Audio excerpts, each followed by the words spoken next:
चीज को आपको कायम रखना है बेटा, क्योंकि आप इस समाज से दूर तो जाते हैं, लेकिन प्रेम रहना चाहिए।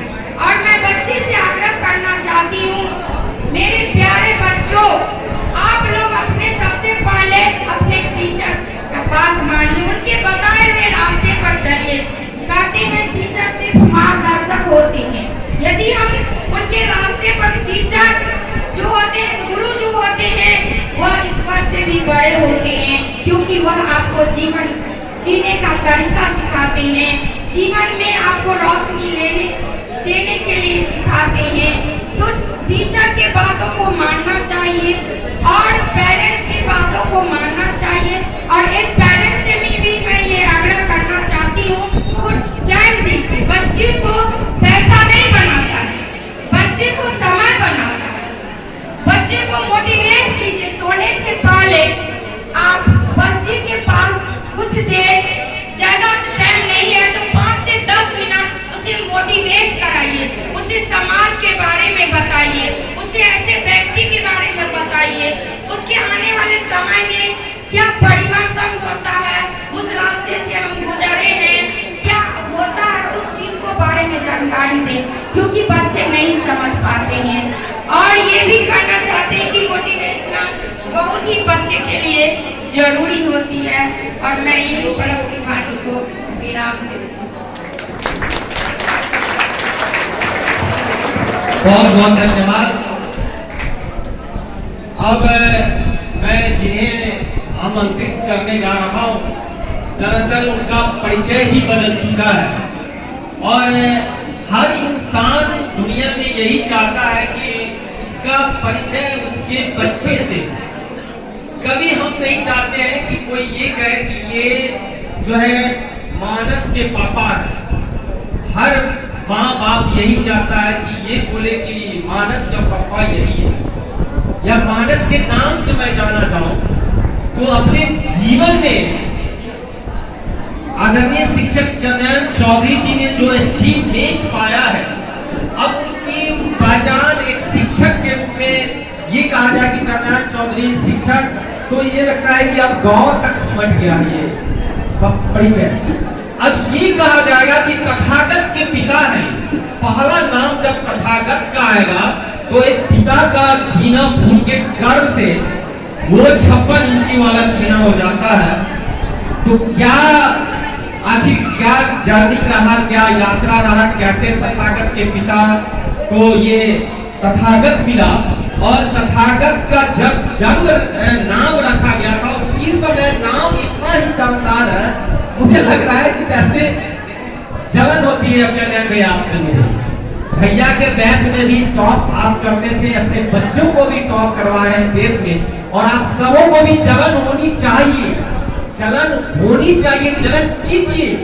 आप भी तथागत बनिए, आपके अंदर भी वो भूख आनी चाहिए, आपके अंदर भी वो प्यास आनी चाहिए, आपके अंदर भी जुनून आनी चाहिए। आइए चंदन चौधरी जी, समय कम है और एक अल्पाहार है यहाँ पर आदरणीय शिक्षक संजय कुमार चौधरी के द्वारा सौजन्य से।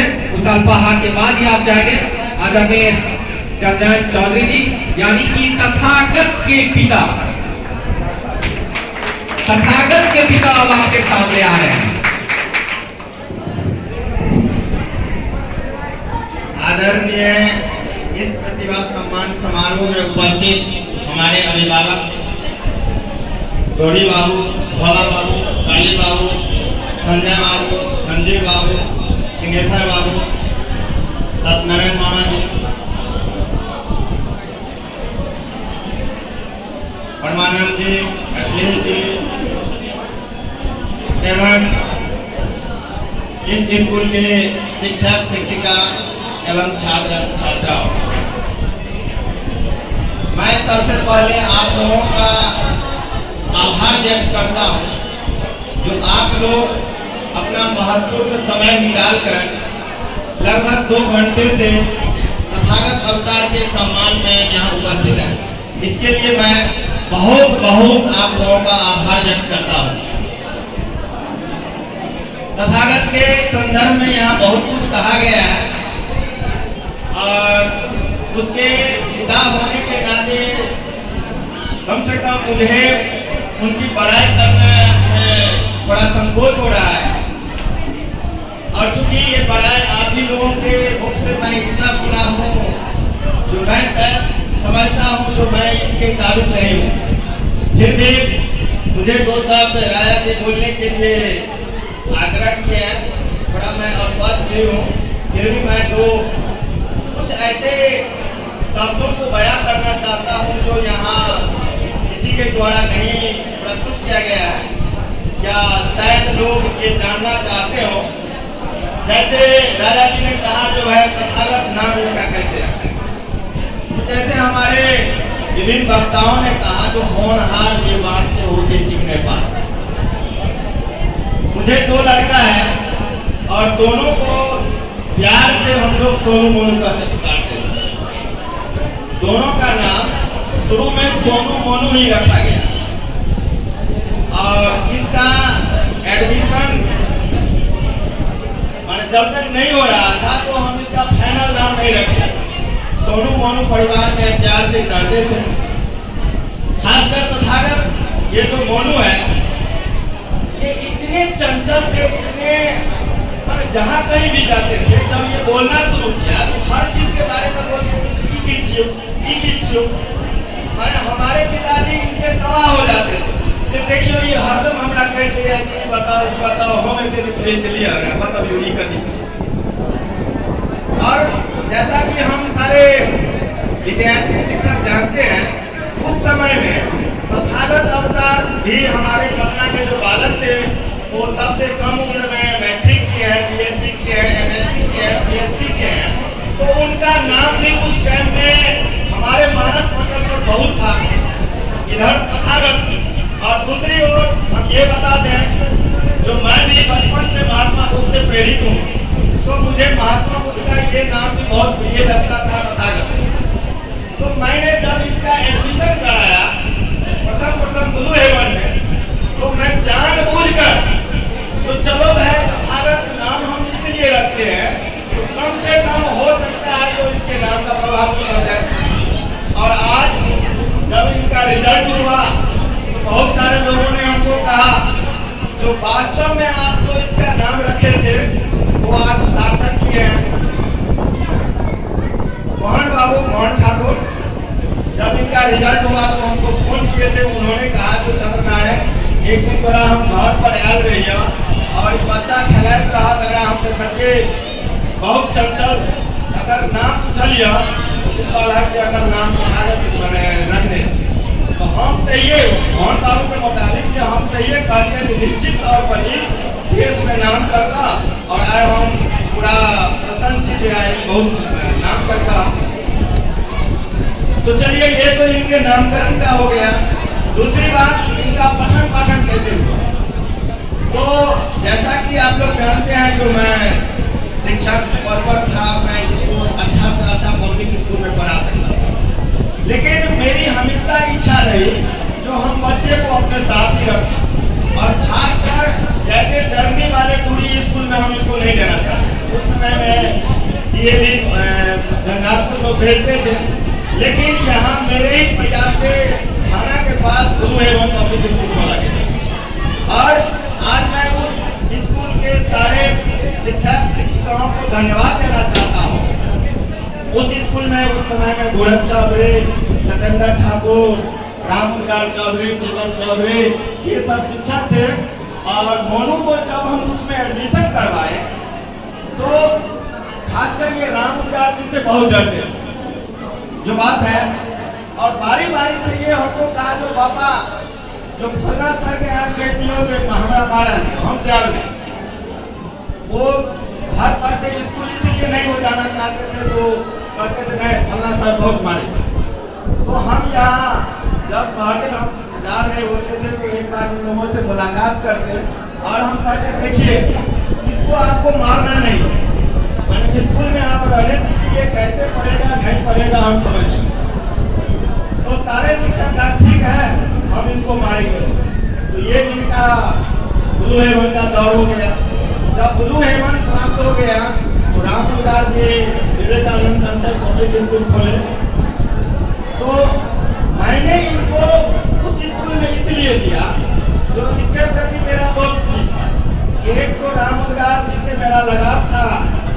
स्कूल भी चले और स्कूल का भी उस समय में हम संचालन देख रेख करते थे और हम बराबर स्कूल पर जाते रहते थे। तो मेरी ये रुचि थी जो कम से कम स्कूल के हर टीचर से इंटरेक्ट है। यदि हम दूसरे जगह दे देंगे तो हमारी बात शायद नहीं सुनेंगे, तो वहाँ हम रामोकार जी के पास अपना निर्देश देते थे और उसी तरह से ये पढ़ते थे। हम दोनों प्राणी को जब कहीं जाना होता था तो हम 2 दिन 3 दिन के लिए रामोकार जी के पास उनको रख देते। आज मैं इस मंच के माध्यम से रामोकार के प्रति बहुत बहुत आभार व्यक्त करता हूँ, जो जब हम लोग घर छोड़कर कहीं निकलते थे तो इसलिए नहीं ले जाते थे जो इसका पढ़ाई नहीं छूटे। तो इसके माध्यम से हम अपने बच्चे को ये कहना चाहते हैं कि देखिए आपके पेरेंट्स को किसी काम से कहीं जाना हो सकता है, लेकिन आप भी यदि जिद करके उसके साथ जाते हैं, किसी शादी में जाना है, विवाह में जाना है, तो आपको 2-3 दिन पढ़ाई छूट सकती है। हम कहीं नहीं बोले जाते। उसके बाद जब ये 6 विवेकानंद कॉन्सेप्ट पब्लिक स्कूल से पास किया तो मैं ये जानता था जो बाद में जो भी इंजीनियरिंग या मेडिकल का पढ़ाई होगा वो इंग्लिश मीडियम से होगा और अपने यहाँ इंग्लिश मीडियम स्कूल का अभाव था। तो मैंने संजय से कहा भाई इसको आप अपने पास रखिए, और ये पढ़ने में तो तेज था ही। जब ये पढ़ना गया तो इस उस स्कूल में अंग्रेजी में टेस्ट हुआ, लेकिन ये उस टाइम में लिविंग और नॉन लिविंग नहीं समझते थे। प्रिंसिपल ने कहा कि चलिए आप लोग कहते हैं तो हम 7 में एडमिशन ले लेते हैं, लेकिन यदि ढंग से रिजल्ट नहीं आएगा तो हम अगले साल इसको बढ़ने नहीं देंगे। हम लोगों ने इसको प्रेरित किया, बराबर हम भी जाते रहे और संजय जी इनकी देख रेख करते थे। धीरे धीरे संजय जी ने कहा तो देखिए भाई जी इसको तो जो कहते हैं वो एक ही बार में समझ आता है, तो ऐसा हम करते हैं जो इसको अभी से हम 11th 12th पढ़ाना शुरू करते हैं। पहले आराम से पढ़ा था, तो जब ये 9th में ये गया तो संजय जी के कोचिंग में जो चौधरी पाठशाला के हिसाब से पढ़ना में था कि 11th में लड़का बैठा, और संजय जी हमको बताते थे तो हमारे अन्य बच्चे जो हैं टेस्ट में उनसे अच्छा ये मोनू कर रहा है। तो यहाँ संजय जी को बहुत बहुत धन्यवाद देंगे, तो इन्होंने ही हमको कहा तो इसको अभी से पढ़ने दीजिए 11th, और जब ये 9th में थे तो 11th पढ़ा और फिर 10th में जब गया तो 12th पढ़ गया, खासकर बायोलॉजी। और वहाँ जितने भी बच्चे थे उसमें ये सबसे अच्छा परफॉर्मेंस बायोलॉजी में करते थे। तो इसके लिए संजय जी बहुत बहुत बधाई के पास हैं। धीरे धीरे कोरोना आया। कोरोना का समय जब हम लोग याद करते हैं तो लोग काम जाती है, उसकी हम पढ़ाई नहीं कर सकते हैं, लेकिन कहीं न कहीं कुछ विपदाएं आती है तो कहा जाता है वो अवसर लेकर भी आती है। हमको माफ करेंगे, हालांकि कोविड काल में बहुत ही पीड़ित है, लेकिन खासकर हम यहाँ शिक्षा के क्षेत्र में ये कहना चाहते हैं जब कोविड आ गया तो ये मेरा लड़का घर पर आ गया।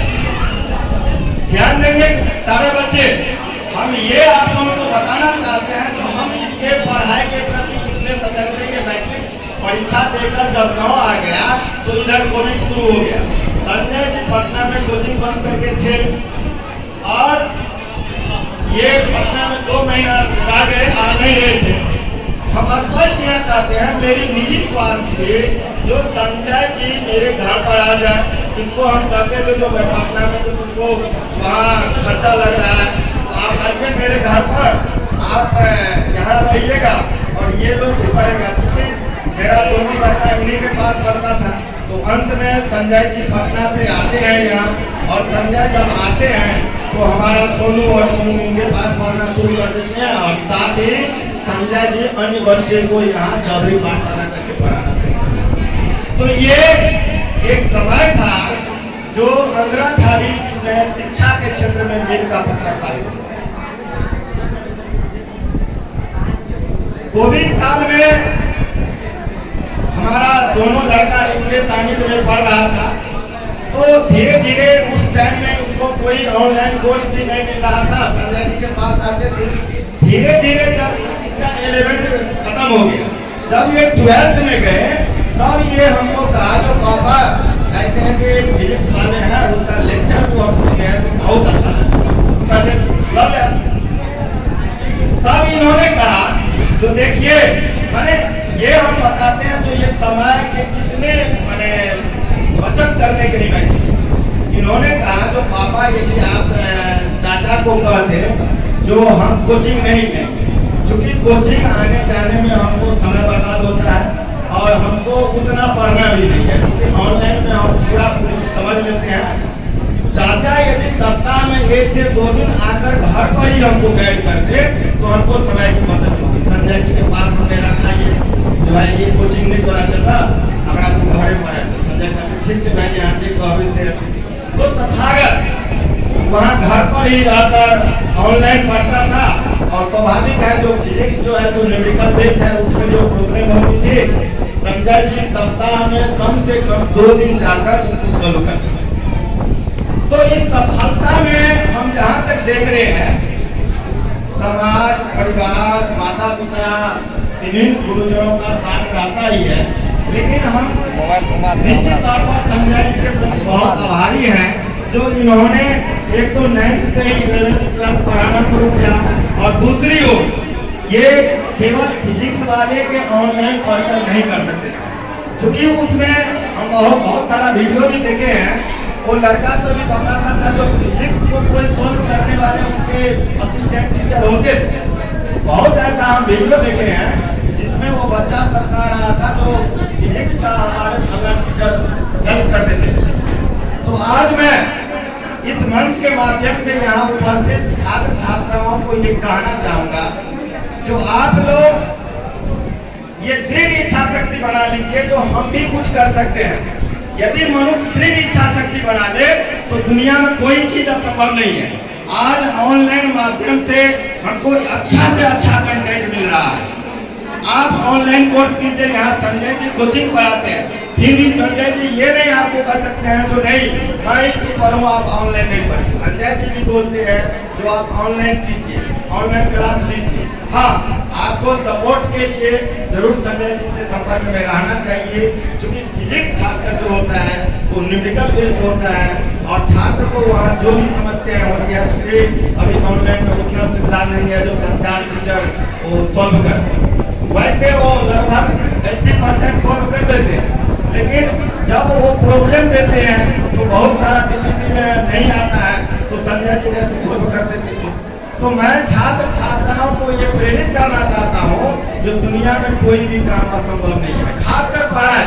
मैं हमेशा से कहता रहा पढ़ाई इतना आसान कुछ नहीं है, इसीलिए हम कहते हैं देखो कम से कम पढ़ाई में तो हमको धूप में जाकर पसीना नहीं न बहाना पड़ता है। हम एक खुद के घर में भी बैठकर हम पढ़ सकते हैं, आसानी से पढ़ सकते हैं। और इनके बारे में पबजी के बारे में तो ये बात आ गई है, शुरू में इनके पढ़ाई से हम भी उतना संतुष्ट नहीं थे, तो इन दोनों भाई को हम ये कहते थे जो हर पढ़ाई तक मानो हम पढ़ाई मिले ध्यान देंगे सारे बच्चे। जिस दिन अभिभावक आपको ये कहने लगे तो बउआ कहते खाल नहीं पढ़ा तखन तू बुझिया हमारे पढ़ाई थे। हम अपनी पत्नी को मेरी पत्नी का कितने ना बहुत हमको यही पढ़ाई नहीं थे, क्योंकि हम जानते थे जो मेडिकल और इंजीनियरिंग की पढ़ाई कितनी पढ़ना पड़ता है, तो इन लोगों के पढ़ाई से हम शुरू में संतुष्ट नहीं थे, क्योंकि ये मेरे आंखों के सामने ही पढ़ते थे और स्वाभाविक है बच्चे हैं तो सोशल मीडिया से भी लगाव रखते थे। सोशल मीडिया से तो इसको हम मैंने मेरी पत्नी इसको दूर कर दिए, लेकिन पढ़ाई से हम संतुष्ट नहीं थे।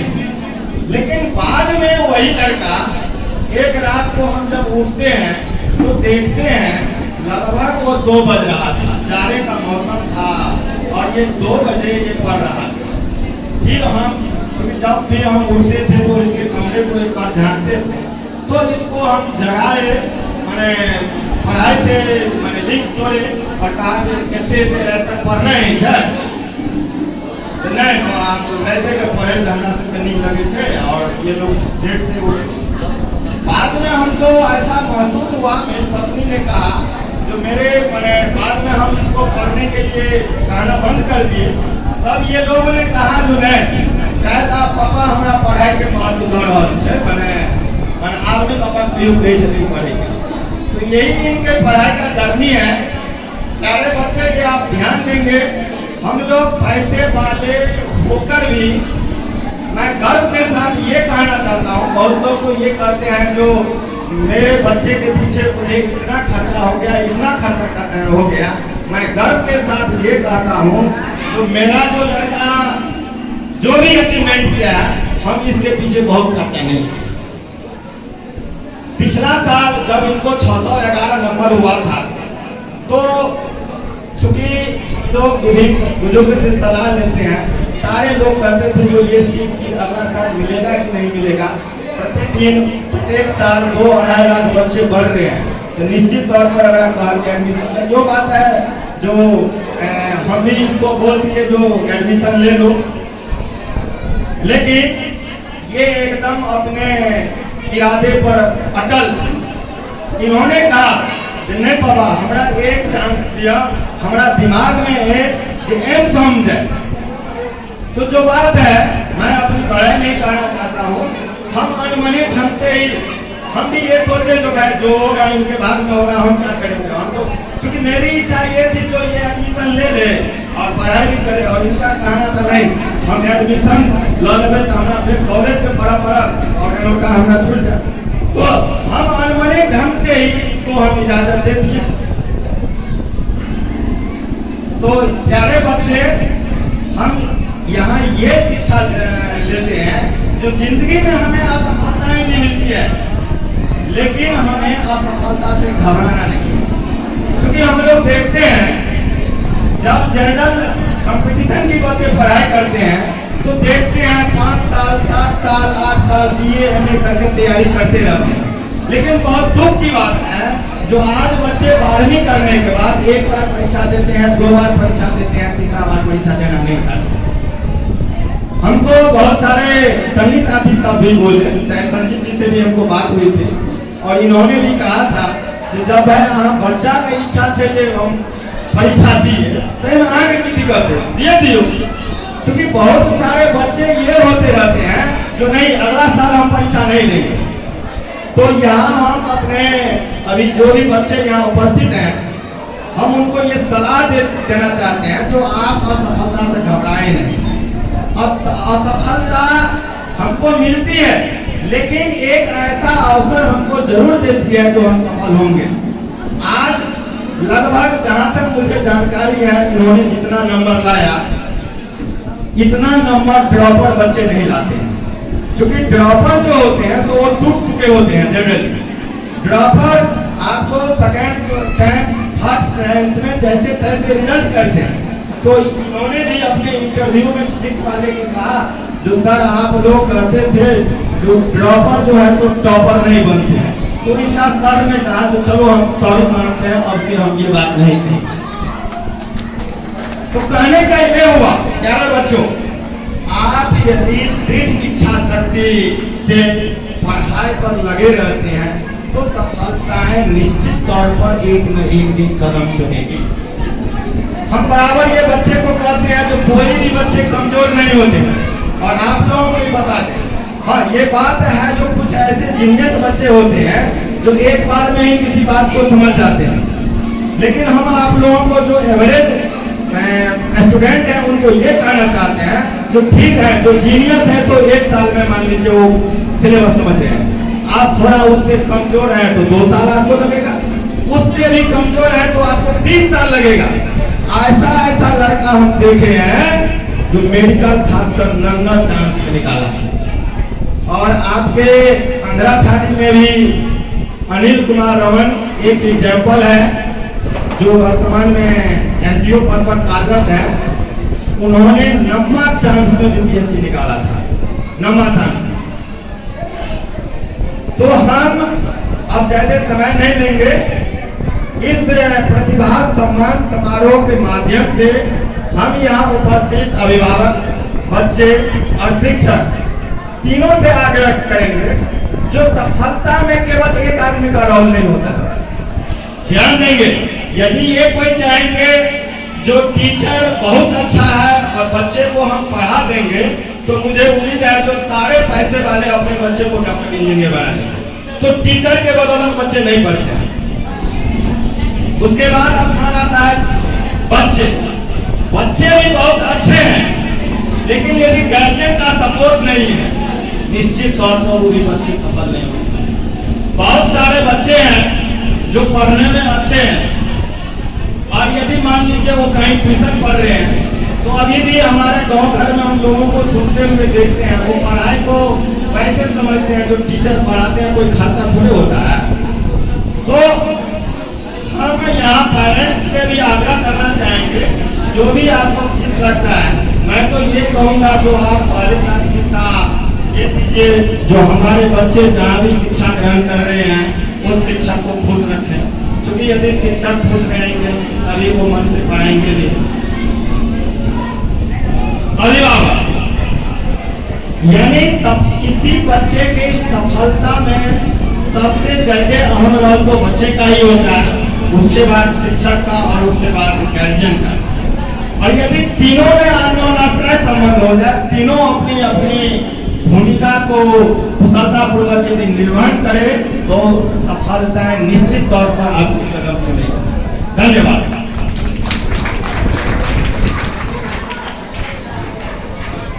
बहुत बहुत बहुत धन्यवाद। मुझे लगता नहीं है कि कुछ भी बचा हो आप सबों के लिए, और पूरी यात्रा आपने सुना है ब्लू हेवन से लेकर नीट की सफलता तक का। अब जो देश में अपना डंका परचम लहराया है, डंका बजवाया है, जो शख्स आज जिसको आप देखने के लिए, सुनने के लिए, जिसके बारे में आप लगातार महीनों से सुनते आ रहे हैं, आखिर वो कैसा अपने अपने सफलता को किस शब्दों के साथ में बयान करता है। मैं चाहूंगा कि आपकी तालियां इतनी मजबूत होनी चाहिए कि जब आपको कभी ये मौका मिले आपके जीवन में, तो तालियां आपके लिए भी उतनी ही अच्छी बजे। जोरदार तालियों के बीच इस देश का गौरव, इस समाज का गौरव, भारत का गौरव, हिंदुस्तान का गौरव। और अब इनका मोनू और सोनू नहीं रह गया, ये मेरा और मेरा तथागत नहीं रह गया है, तथागत अब हमारा हो चुका है। ये हमारा तथागत आपसे आग्रह है कि आप आए और आप अपने भावनाओं को, आप अपने शब्दों को, आपकी जो सफलता रही है, शायद शब्दों में उसको बयां करना बहुत मुश्किल है, लेकिन फिर भी आइए, ये देश